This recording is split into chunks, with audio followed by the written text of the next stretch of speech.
These are the 4 things that you should never do with your money no matter what happens. While you're watching this video, someone else out there is using your money and is making a lot of money while not sharing that money with you. You probably don't even know about that, but they have been doing this for such a long time that they probably have already made millions of dollars and they haven't even shared a dime with you. Imagine instead of those people who are right now making money off you, you would be making so much money. You would be sitting on millions of dollars today and would be financially independent. But as long as you keep doing these things, nothing is going to change, and they are the people who will be making money and not you. So give this video a thumbs up and let's dive in. Number 1, never let your money rot in a bank. When you deposit your money in a bank, what do you think happens to that money? Logically, it seems like it's there in the bank and the bank is doing you a favor for keeping that money somewhere safely so that you can spend that money whenever you want, however you want, as if the bank is literally your friend. That's what the bank wants you to think, but that's not the reality. It doesn't work like that. When you deposit your money in a bank, your money is gone. It's no longer in the bank, at least most of it. You might say that, I'm gonna pull out my phone and show you, look, I have deposited my money and my money is still there in the bank. That's what the bank wants you to believe because the bank can draw any digits it wants in that computer. But let's take a look at what happens in reality. Every time you go to an ATM and you deposit, for example, $100 into your bank account, that money is gone. It's not there in the bank. The moment the money enters the bank takes that $100 and immediately invests it somewhere. There are 2 fundamental ways that banks invest your money. First of all, they loan it in form of debt to somebody, for example, as a credit card debt or a mortgage or a car loan. If it's a credit card, then the bank is making 25, 30 or 40% on that investment. If it's a mortgage, maybe they are making 7 or 8% out of it. However, what if there are not enough people to borrow money from the bank? What do you think bank is going to do with that money? Just keep it there in the bank? Well, absolutely not. In that case, the bank will take that money and will invest it in safe securities such as treasury bills or AAA corporate A bonds or something along those lines that will provide you with at least 5% interest rate. And how much of that money are the banks sharing with you? If you right now go and Google and find out what are the interest rates on the Chase savings account, what are the interest rates on JP Morgan's Chase account, you will find out that it's less than 1%. It's pretty much close to 0. A few decades ago, banks had the decency to share a portion of those profits with you because they understood that if you are loaning your money to us, then it's our obligation to share a portion of those profits with you. If we are making 10%, maybe at least we're gonna give you 5%.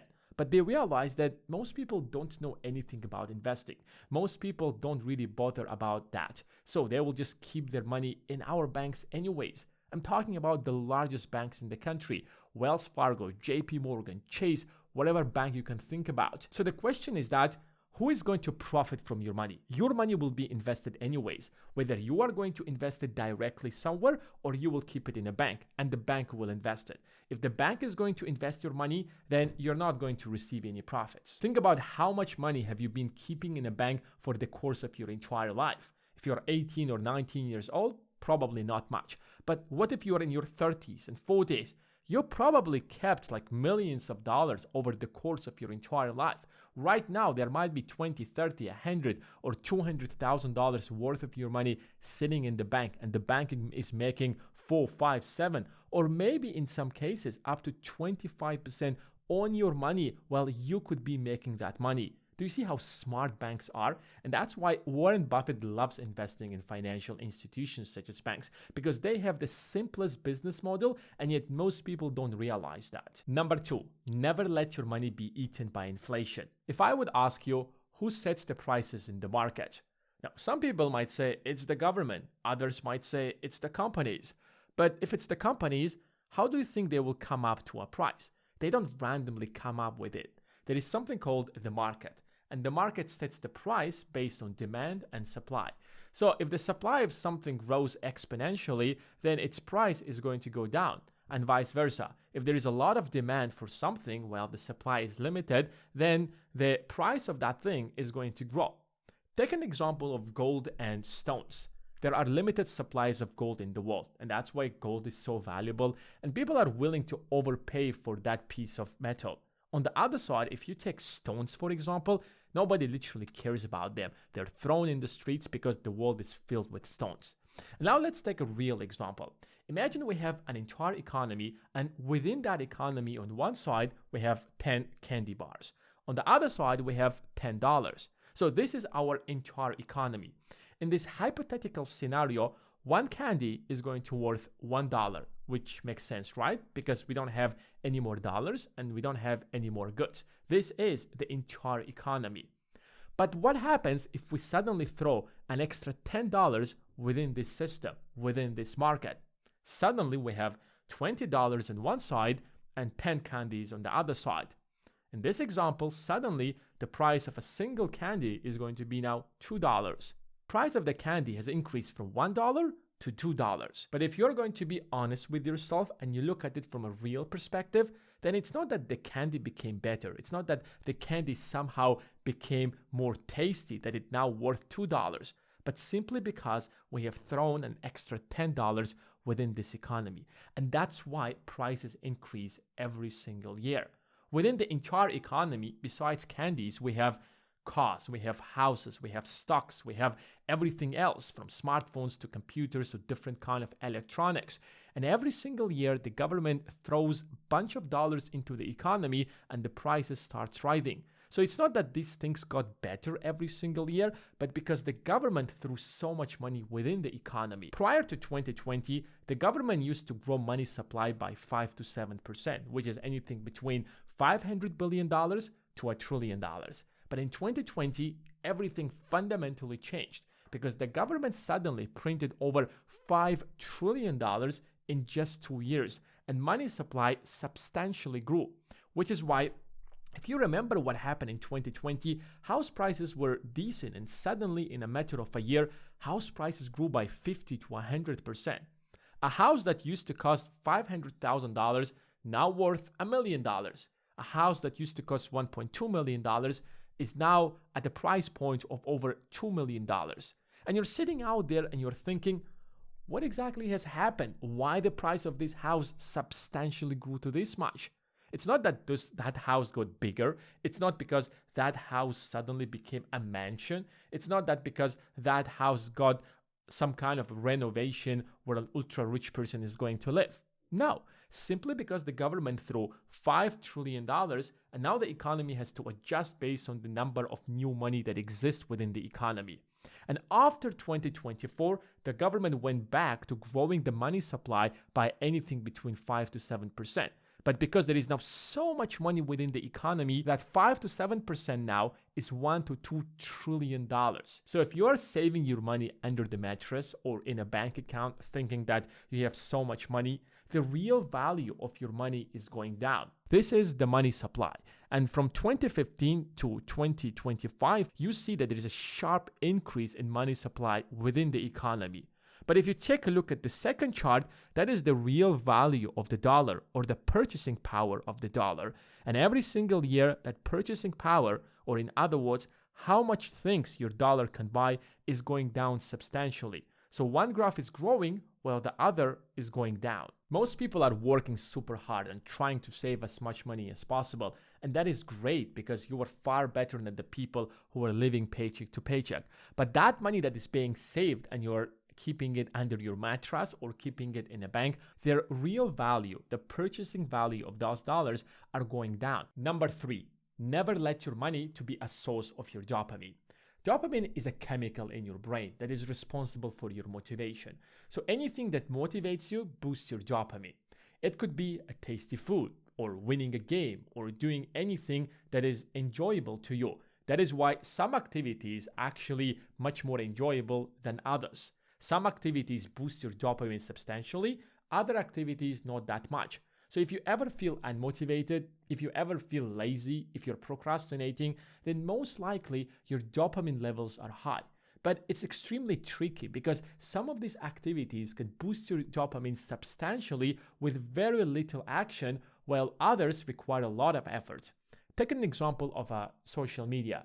If you pull out your phone and you start scrolling through social media, you're anticipating a reward. A reward is watching something interesting that is going to make you laugh, that is going to make you feel good. So you keep scrolling. So every time you scroll through social media, your dopamine spikes and then comes down. So you want to scroll again. It spikes and it comes down. So you want to scroll again. It spikes and comes down. And that is why it's extremely addictive. When it comes down, your brain starts craving for this dopamine boost again, which is why you have this addiction to constantly pick up your phone again and start scrolling through social media. On the other side, if you do the exact same thing, but let's say you want to go to the gym, going to the gym is also going to increase your dopamine, is also going to give you a dopamine boost, but it's not going to boost it to this much. It is most likely going to boost it slightly. But in order to get this dopamine boost, you have to pack your stuff, you have to drive to the gym, then you have to change your clothes, then you have to go on a treadmill and run for 15-20 minutes, and then work out for another hour, and then get out of the gym and change your clothes again and drive back home. It is going to take you at least an hour, probably 2 hours to do all of that in order to get that small little boost of dopamine. So if you destroy your dopamine system by scrolling through social media, eating junk food, or gambling, then it's very difficult to do stuff that are going to boost your dopamine slightly. But here is the real problem that comes out. Even buying things cause a real spike in dopamine. So if you're thinking to go to shopping, you feel good, I'm gonna go and buy something. So that feeling good spikes your dopamine and motivates you to go to some shopping center and buy something. Or whenever you're going to Amazon and you start adding things to your cart, it is creating that reward system and your dopamine spikes again. And that is why you can easily sit on Amazon for 2 hours trying to find stuff that you want to buy, but you can't literally sit down there for 20 minutes to read a book. And over time, as you start destroying your dopamine system and your source of dopamine is going to be buying things, every time your dopamine comes down and it's being addicted to spending money in order to boost it again, you're going to go back to the exact same bad habits of wasting and spending money in order to get that dopamine boost. Number 4. Never complicate your money. If I would give you a choice between $100 today or $200 a year from now, most people are going to choose $100 today, because the idea of waiting for an extra year in order to achieve or get an extra $100 doesn't worth it. You have to think about that. You have to wait for an entire year. And maybe a year from now, your entire situation is going to be a lot different. Maybe a year from now, you're going to be much wealthier than you are right now, and you won't need that extra $200. So it's far better to get something very quick, something that is going to solve your problem today instead of waiting for an extra year. And that is why your brain always chooses the shortest route. Your brain always chooses the quickest route. Your brain is always going to choose something that is going to satisfy you now and not later, especially when that task seems extremely big and you won't be able to do it. So when it comes to your money, the exact same logic applies. When you have like 25 bank accounts, 45 credit cards, then you have a car loan, you have a mortgage, you want to invest in crypto, you want to invest in real estate, you want to invest in stocks, and there's a million other things you want to do, and there is one paycheck that comes out every single month. Because all of this looks so big and so complicated, your brain constantly tries to avoid solving that problem because it doesn't even know where to start. Which is why if you want to actually get financially independent, if you want to build real wealth, there should be a real plan of you from going from point A to going to point B. And if you don't have that plan, it's impossible for you to get there. But if you don't have your numbers correctly, then you will never be able to get there because you don't know how much money you're actually making and how much money you're actually spending. And the only way to solve this problem is by simplifying everything.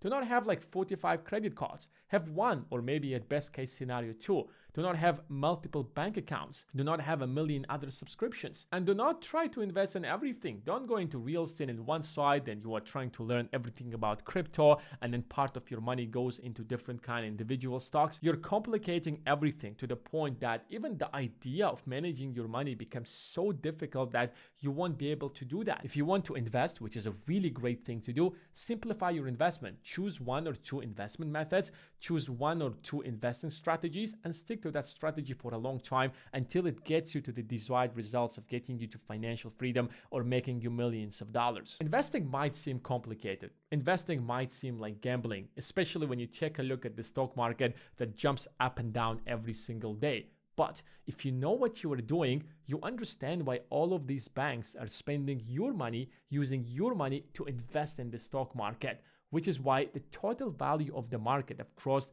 $52 trillion. The banks are using the stock market to invest your money, rich people are using the stock market to get richer, and everybody who wants to make money is there in the stock market, which is why the total value of the stock market has crossed $52 trillion. And every single year, 7,000 people are becoming millionaires through the stock market. Investing in the stock market can literally change your life. And if you're interested to start investing in the stock market, then check out the first link in the description. Thanks guys for watching, and I will see you in the next one.